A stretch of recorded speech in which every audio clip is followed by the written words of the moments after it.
dökülür sen görüşe gelende, dünyanın yüzü gülür sen görüşe gelende. Kalbimde güneş yanır, arzu ümid oyanır, zaman özü dayanır sen görüşe gelende.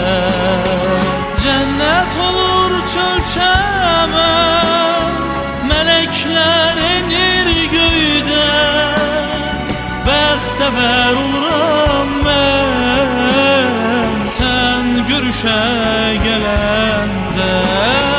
Bəxtəvər oluram mən sen görüşe gelende, sen görüşe gelende.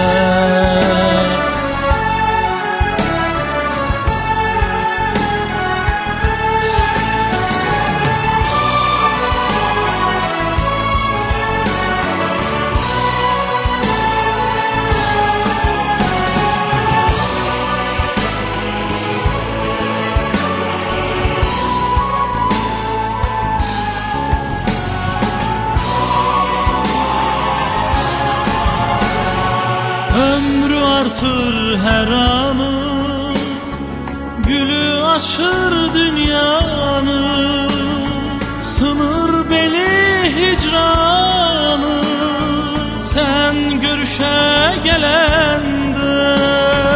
Kalbimde güneş yanır, arzu ümid oyanır, zaman özü dayanır sen görüşe gelende. Cennet olur çölçeme, melekler inir göyden, bəxtəvər oluram mən sen görüşe gelende.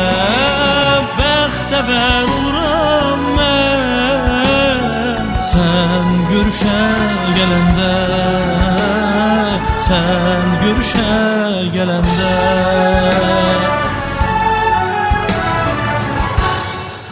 Sen görüşe gelende.